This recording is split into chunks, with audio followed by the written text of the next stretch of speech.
Bien, el día de hoy se lo estamos comentando, comenzó la campaña para el plebiscito del 26 de abril. Hay varios detalles, varios temas que queremos conversar a esta hora junto al presidente del Consejo Directivo del CERVEL, Patricio Santamaría. Patricio, gusto de saludarlo, ¿cómo está? Muy bien, Nicolás, encantado. Encantado, muchísimas gracias por estos minutos. A ver, comienza la campaña que evidentemente para el CERVEL ha sido un desafío importante, considerando que ya se estaba, por supuesto, planificando lo que iba a ser las elecciones municipales, de gobernadores, pero se suma este plebiscito, va a ser un año bien movido. Y quiero preguntarle en ese sentido, Patricio, ¿cómo ha evaluado el correr de los meses y por sobre todo lo que llegamos a esta instancia, que es cuando la difusión de mensajes, la información, va a ser bien relevante para la decisión en el plebiscito? Sí, bueno, nosotros hasta ahora estamos bastante conformes con el balance que hemos realizado, fundamentalmente porque de parte de política, fundamentalmente de los poderes colegisladores, recibimos sin duda lo que planteamos en su momento. O sea, fue bien acogido en términos de los plazos, en términos de poder cumplir determinadas etapas que no son menores en un proceso electoral. Nosotros hoy día precisamente estamos concluyendo con 60 días donde trabajamos desde un padrón provisorio a un padrón auditado, que fue auditado por empresas auditoras independientes, y llegamos a un padrón definitivo que está publicado hoy día en la página del Servicio Electoral. Pero además pudimos avanzar con los medios de comunicación, con más de 1.800 medios para los efectos de conseguir que declararan las tarifas, de manera que exista equidad en el trato de la propaganda electoral que también se inicia a partir de hoy día. Junto con eso trabajamos con las distintas consejos municipales de las 345 comunas y pudimos determinar, y ya está publicado también en la página web del Servicio Electoral, los espacios públicos donde se va a poder realizar propaganda. Entonces, si uno mira dentro del balance general, desde el punto de vista del cumplimiento de las atribuciones nuestras, es bastante positivo y llegamos al día 60, antes del plebiscito, cumpliendo con todo aquello que nos ordena la ley. Hoy día sabemos quiénes van a poder votar en Chile y en el exterior el día 26 de abril. Sabemos las mesas receptoras de sufragio y está a disposición esa información. Determinamos hoy día, dictamos las resoluciones respecto de los locales de votación que van a haber el día 26 de abril. Hoy día se publicó, no es responsabilidad nuestra, el presidente de la República, el Poder Ejecutivo determinó a los jefes de fuerza que van a estar a cargo del orden y la seguridad de este evento electoral, de tal manera que hasta ahora es un balance positivo y esperamos que siga así en los 60 días que quedan para el plebiscito.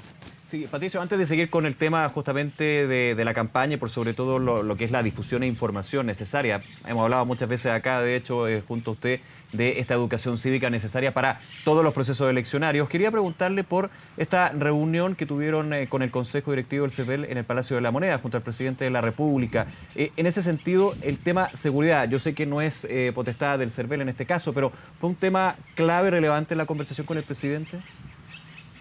Yo diría que fue, desde el punto de vista nuestro, un tema más. Nosotros hemos adoptado, obviamente, medidas de seguridad en todo lo que significa el cumplimiento de nuestras tareas. El sistema electoral chileno le otorga a distintas instituciones distintas responsabilidades. El orden público, la seguridad está otorgada a las Fuerzas Armadas y a Carabineros, lo que se ejerce a través de disposiciones que establece el Ministerio del Interior y el Ministerio de Defensa, en coordinación con el Ministerio de Defensa. Las juntas electorales, y esto es bueno, un poco por lo que me planteaba recién Nicolás, las juntas electorales empiezan pronto su trabajo para determinar a los vocales, que van a ser los integrantes de las mesas receptoras de sufragio, quienes nombran los delegados que están a cargo de los locales de votación y nombran además a los miembros de los colegios escrutadores que al día siguiente del plebiscito revisan las actas, vale decir, y todo esto conformado por ciudadanos, por ciudadanas, vale decir, ese es otro aspecto interesante y que está de alguna manera corriendo en los cronogramas y en los plazos que establece la ley. Del punto de vista nuestro tenemos la obligación de producir los materiales, bueno, definir primero obviamente el universo electoral, quienes pueden votar, cosa que ya está hecha, definir los locales de votación, las mesas donde van las personas, entregar el material respectivo, producirlo, almacenarlo, proporcionarlo. Todos esos trámites sin duda han contado con las medidas de seguridad que requiere cada momento y cada elección o cada plebiscito.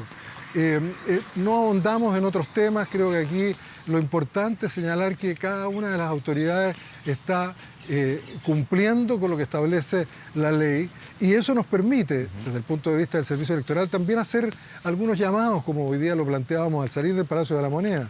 Creo que es fundamental que no desaprovechemos una oportunidad histórica.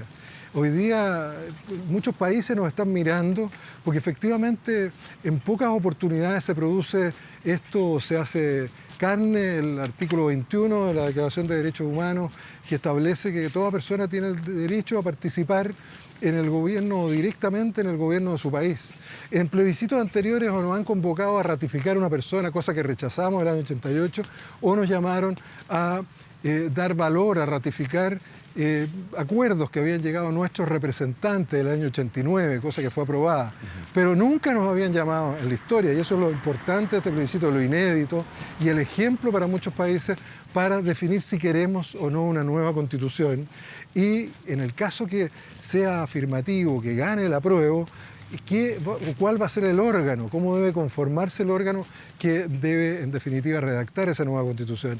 De tal manera que, desde el punto de vista, y para responder a su pregunta, fue un tema. Hoy día, obviamente, cualquier persona que esté organizando eventos como estos es un tema que tiene que tener en consideración. Pero también señalar que quedamos muy tranquilos porque vemos que las distintas autoridades están cumpliendo con las distintas tareas y eso está bien encaminado. Y en la medida que la ciudadanía, en la medida que, en definitiva, los liderazgos políticos, ya eso llamaría yo, más bien llamaran a la amistad cívica, a poder reflexionar, donde lo importante no fuera el dinero en estas campañas que empiezan hoy día, sino la persuasión, sí, la reflexión, el debate de ideas, vamos a llevar a un buen resultado. Y justamente quería profundizar en ese llamado que no solamente hizo usted y el CERVEL durante la mañana, sino que lo ha hecho otras veces, que es a la austeridad. Obviamente en un plebiscito donde se mantienen las reglas de propaganda electoral con las elecciones anteriores que ya han sido actualizadas, reformuladas, pero en ese sentido se habla de campañas austeras. ¿Por qué es relevante para el servicio electoral ese concepto? Que no haya un tema más bien de cuánto se gasta, sino que sean otros los puntos que sean relevantes en esta campaña. A ver, yo creo que además por un tema personal, yo creo que hoy día la actitud republicana, el servicio público en general, la forma como uno entiende el cumplir esa tarea debe reunir esa condición de austeridad. Debe de alguna manera centrarse en lo fundamental, en lo esencial, en lo importante. Creo que a veces se ha perdido ese sentido que ha sido muy importante en liderazgos anteriores. Hemos caído un poco también en la sociedad de consumo, en el comercio, en la venta, en el marketing. Pero en esta oportunidad lo señalamos con mucha fuerza, Nicolás, porque además quedó desregulado todo lo que significa el origen de los fondos para las campañas, la persona de los aportantes, el límite o monto de los aportes. Solamente por la remisión que se hizo a la ley de partidos políticos, eso lo vamos a poder controlar respecto del gasto que hagan los partidos políticos. Hoy día los partidos políticos tienen un instructivo, conocen un instructivo que emitimos como CERVEL donde le decimos, mire, nosotros vamos a controlar de que aquí se cumpla, que el origen de los fondos sea de afiliados y no supere el monto de 500 unidades de fomento, como señala la ley, o si proviene de personas que no son afiliados, hasta 300 unidades de fomento. Si hay donaciones o en aportes, va a tener que estar certificado. Vamos a tener que recibir, no el balance general a final de año, sino que 30 días después del plebiscito, los partidos van a tener que también entregar un resumen de los gastos. Para decir, en eso vamos a poder fiscalizar. A eso se nos permitió en la reforma de la ley 21.200. Entonces, en el resto, donde va a poder haber libertad, digamos, respecto de personas naturales, de organizaciones sin fines de lucro, etcétera, yo creo que es importante priorizar las ideas, priorizar el concepto, la mirada que uno tiene de la persona, del país, más que el aporte en recursos económicos que puede intervenir. No estamos comprándonos nada, no estamos comprándonos el futuro, estamos construyendo entre todos y todas el futuro. Imagino también, Patricio, con el análisis que usted dice, con la fiscalización que puede hacer el CERVEL sobre el financiamiento de estas campañas, también un tema de contexto, como usted dice, recordando que dentro del estallido social, una de las demandas, y más que demandas críticas, nace también de los hechos de financiamiento ilegal de las campañas políticas anteriores, como eso también ha sido parte de lo que se ha expresado en distintas manifestaciones. Obviamente aquí claramente tiene que haber una conciencia de que eso Legalmente ya no se puede y no se debe ni siquiera pensar hacer. Exactamente, exactamente. Esa es la idea. Eso es lo que nos inspira a hacer un llamado que me anticipo a fundamentar. Porque alguien podría decir, en este país estamos un poco acostumbrados a eso, déjennos a nosotros hacer la campaña al servicio electoral que organice la elección. Nosotros desde el año 2016, en el gobierno anterior, una de las reformas que obtuvimos fue facultades al Consejo Directivo del Servicio Electoral para de alguna manera contribuir al desarrollo de la vida democrática a través de la educación cívica, de la educación electoral. Eso es lo que estamos haciendo. Queremos de alguna manera también poder influir, un aporte subjetivo, sencillo, sí. Pero que no queremos dejar pasar ante este espacio que tenemos de comunicarnos con muchas personas. Esto debiera ser entonces también asumido por quienes tienen ese liderazgo, tienen esas oportunidades para generar un clima ante la importancia y la relevancia de lo que tenemos que resolver y no entrar en campañas descalificatorias y contribuir a una violencia física que parte normalmente de una violencia verbal o intelectual. Sí, ¿usted cree, Patricio, que hasta el minuto se ha dado un poco eso, una descalificación a través de medios como por ejemplo las redes sociales, opiniones de dirigentes, de líderes de opinión, como se llama, de miembros de los partidos políticos? ¿Ha estado más bien centrado eso, más que en el fondo qué significa la Constitución, qué significa la apruebo o el rechazo? ¿Cuáles son los mecanismos y por sobre todo finalmente qué es lo que se está votando? Sí, yo no me gustaría entrar a calificar en este momento para ser un poco coherente en la generación de este clima.